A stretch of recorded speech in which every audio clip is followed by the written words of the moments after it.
Jadi ini Adi bin Hatim termasuk orang tokoh di kabilahnya, dan beliau ternama, juga memiliki pandangan-pandangan yang baik di kalangan umat, di kalangan kaumnya.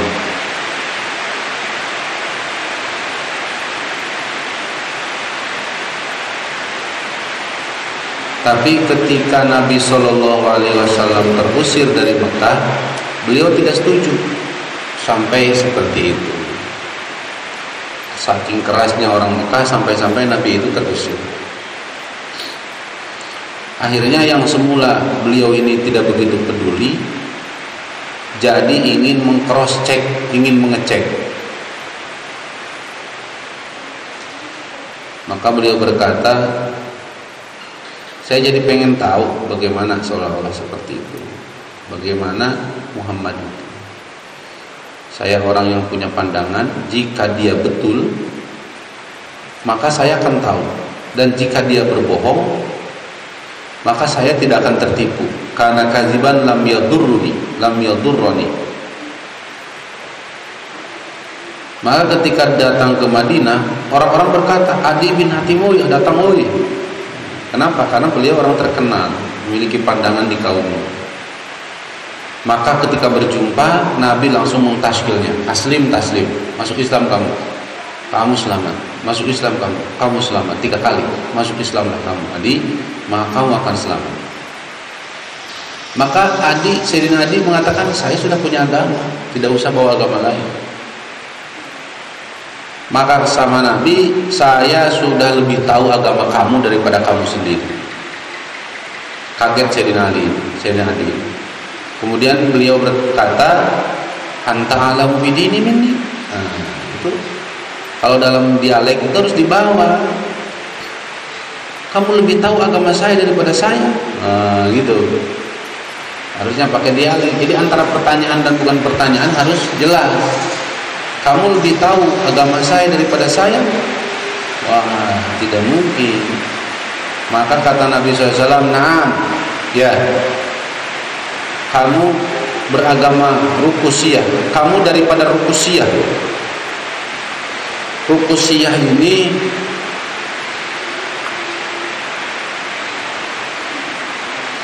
satu mazhab daripada agama yang berada antara Nasrani dan Asobiin." Gitu. Kalau kita malah Syiah lah, pecahan daripada umat Islam seperti itu. Satu mazhab dalam Nasrani, antara Nasrani dan Asobiin.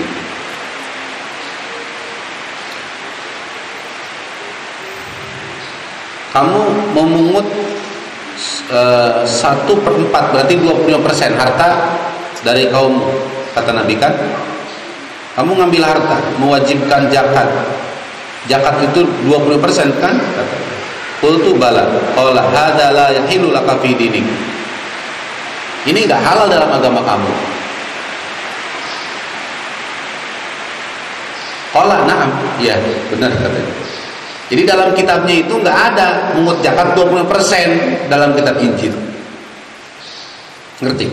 Jadi Nabi itu lebih tahu pada agama yang dianut oleh siapa? Oleh Adi ini daripada Adi sendiri. Kata Adi, benar, dari mana dia tahu? Falam ya'du an qalaha fatawadtu. Maka beliau tidak membahas lagi, dan omongan itu membuat saya jadi down. Wah, jadi jatuh langsung. Mentalnya jadi jatuh, Adi itu jadi jatuh. Jadi serius langsung. Nah, itu kan kalau baru pertama kali kalian berjumpa orang, nanti ada kata-kata yang bisa menjatuhkan kita langsung. Tak. Berarti ini orang alim. Berarti ini orang hebat. Berarti ini orang gagah. Orang yang memiliki basirah. Kalian jadi ulama harus bisa seperti itu. Ada kalanya orang itu sejak datang sudah membuat ancar-ancar. Ya Allah, kalau ini adalah kekasihmu, buat tanda. Seperti itu biasanya. Seperti Bapak almarhum ketika mau ziarah ke Wajengan pertama kali, karena sudah mendengar ketinggian makom Wajengan Manunjaya, maka Bapak itu sebelum berangkat sudah membuat sebuah uji coba. Uji cobanya itu pakai pakaian yang biasa, celana, pakai batik. Kata bapak gini, kalian pakai gamis, ke sahabat-sahabatnya yang orang awam. Akang mau pakai batik, mau pakai celana. Kalau betul ini wajengan wali, nanti bakal tahu siapa gurunya, katanya. Gurunya itu kalian apa akang? Jadi bapak itu bersama murid-murid murid-murid kampung lah, seperti yai misalkan dengan Isal dengan siapa gitu, paham ya? Itu baru saja duduk di rumah wajengan, bapak itu duduk di paling belakang. Maka kata wajengan, kalian jangan membelakangi guru kalian. Artinya diketahui siapa gurunya belakang bapak. Akhirnya ketika teman-teman bapak ini mau pulang, bapak nggak mau pulang, mau langsung ngaji. Nah itu ada ancar-ancar seperti itu. Itu langsung yang dulu masih ngecek langsung down bapak itu, wah ini wali, ngerti ya? Nah ini beliau tuh seperti itu. Wah ini benar, ini orang lebih tahu agama saya daripada saya sendiri. Dan ini bisa terjadi. Nasrani itu sampai sekarang masih makan babi dan mereka tidak disunat. Padahal mereka tahu babi itu haram dan mereka itu harusnya disunat.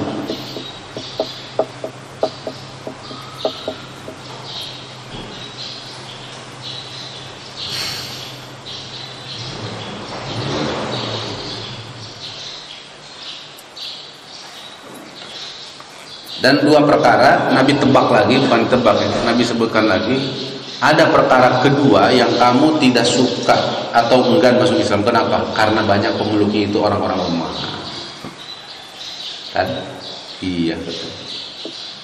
Kan ada orang, saya suka di masjid, saya suka dengan ceramah-ceramah yai, tapi saya kalau bersatu dengan orang yang makan di nampan, tidur semaunya, gimana ya? Janganlah, yai juga sayang katanya. Yai itu pintar katanya, bersih. Mereka tuh bodoh-bodoh kotor, jangan yai. Jadi kita itu dalam kebenaran jangan terbatas dengan kejujuran seperti itu. Mungkin kitanya terlalu elit. Ada itu orang seperti itu. Lihat jamaah itu, dekil and dekucel. Bukuna paranjang, ya. Maka kalian itu nanti dalam berdakwah berpenampilanlah yang kira-kira tidak menumbuhkan potensi taswis menjadi pergunjingan orang. Yang umum aja, yang penting dakwahnya sampai. Daripada kalian mencos dalam pakaian sampai pakai gamis kayak apa, padahal hurufnya itu di daerah pedalaman, mau masuk Baduy misalnya, pakai udeng sampai yang 12 meter yang Vespa itu. Gawat ya.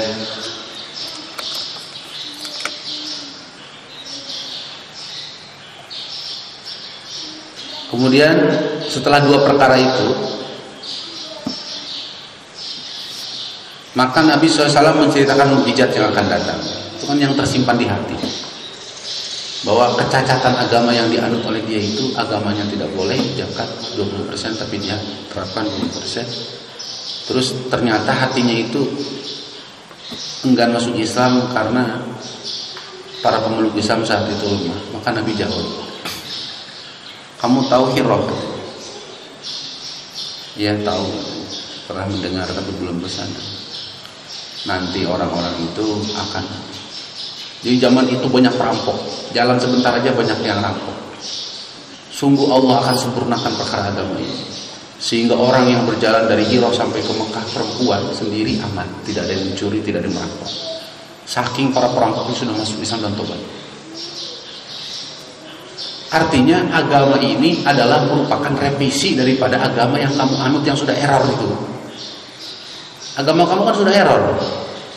Zakat nggak ada 20%, tiba-tiba 20% kan error berarti para pelakunya. Enggak. Ketika orang-orang menganut agama ini yang merevisi agama Nasrani, maka orang-orang itu akan taat sampai-sampai ada perempuan dari Hirah. Hirah itu Irak. Irak ke Mekah itu 2000 kilo. 2 kali Surabaya lah. Dari sini bisa ke Papua. Dari sini ke Manado tuh 2000. Itu baru 1800-an. Iya, dari sini Manado. Perjalanan segitu sendiri aman, memang betul. Jangankan dibegal. Kalau sekarang ada perempuan sendiri, itu diurusin sama orang sana itu. Kalian itu ngetuk pintu sembarang aja. Pintu siapa aja di Mekah, di Madinah, di Saudi. Ngetuk pintu siapa aja. Kalian dibukakan pintu, dibukakan kamar, dikasih makan selama 3 hari 3 malam tanpa ditanya mau apa. Itu sudah seperti itu. Yang nomor kedua, Allah Subhanahu wa taala akan membebaskan harta Kisra dan dikasih ke umat Islam. Yang menurut kamu lemah-lemah, nanti harta Kisra itu akan jadi milik mereka. Berarti hebat. Ngerti nggak? Jadi dua kondisi yang Nabi sampaikan itu adalah jadi jawaban sebelumnya. Yang urus itu kan orang-orang ini, orang-orang payah ya. Nanti Aramco itu punya Saudi itu punya ahbab kan itu. Ngerti nggak? Perusahaan Aramco itu kan perusahaan terbesar minyak dunia punya Arab Saudi. Nanti Aramco itu punya ahbab itu punya Mang Herman. Siapa itu? Gundut aja, Mang Nang ngerti? Mau naik motor jeung awakna gedean awak. Mang Nang? Nu diuntu teh geuning nya. Bahri. Oh. Ngadenge ngaran Bahri terkesannya. Laukanal bahru midadan pas nyeuleuh jelema Bahri gitu lin. Langsung don deui wae. Dina ayat laukanal bahru midadan li kalimatin gitu. Laut dijadikan tinta sebagai ngitung ayat Allah. Serem bahru pas jelema bahruna. Masyaallah. Jadi si Bahri itu nanti pemilik Aramco itu. Dan saat itu mustahil aman. Dan saat itu betul-betul miskin. Nah, jangan nabinya aja kelaparan, gimana coba?